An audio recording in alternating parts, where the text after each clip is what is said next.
খেলা শুরু হয়ে গেছে। বাংলাদেশের প্রধান উপদেষ্টা ডক্টর মোহাম্মদ ইউনূসের দেয়া কাউন্টার অ্যাটাকে কুপোকাত মোদি সরকার।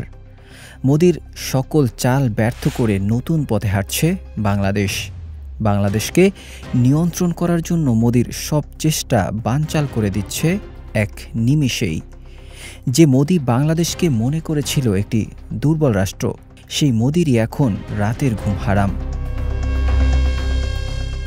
শেখ হাসিনা পালিয়ে যাওয়ার পর ডক্টর মোহাম্মদ ইউনূসকে বিপদে ফেলতে নানা কূটচাল চলেছে ভারতের প্রধানমন্ত্রী নরেন্দ্র মোদি।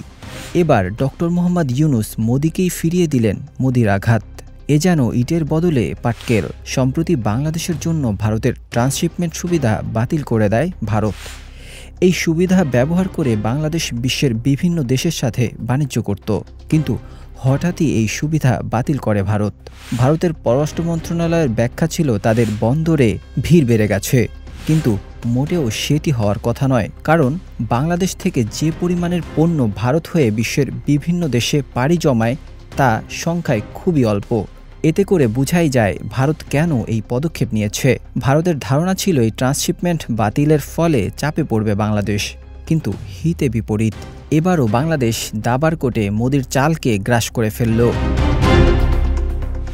বিশ্ব খেলোয়াড় ডক্টর মোহাম্মদ ইউনূস দেখিয়ে দিলেন বাংলাদেশ আর মাথা নোয়াবার জায়গায় নেই।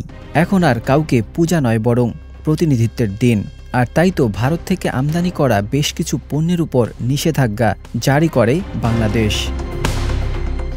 ভারত থেকে বাংলাদেশে বিপুল পরিমাণে সুতা আমদানি করা হয়, আর এই সুতা রপ্তানি করে ভারত বাংলাদেশ থেকে কোটি কোটি ডলার আয় করে।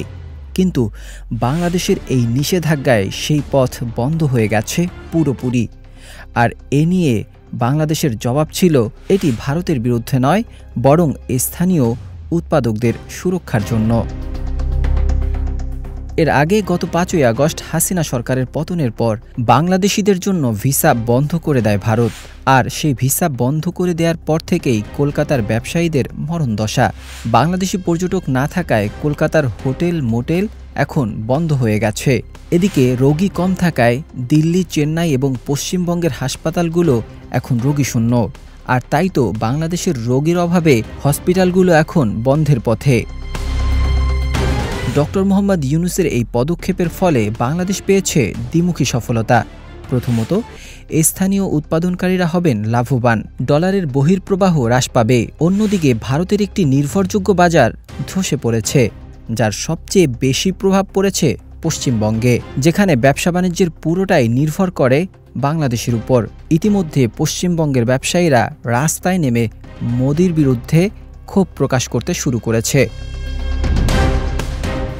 এদিকে ডক্টর মোহাম্মদ ইউনূস ভারতের উপর নির্ভরতা কমিয়ে যুক্ত হতে যাচ্ছে RCEP-র জোটে।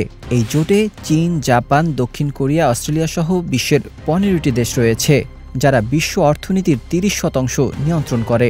ডক্টর মোহাম্মদ ইউনূসের এই উদ্যোগে চীনের নীরব উৎসাহ রয়েছেও বলে অনেকে ধারণা করছেন।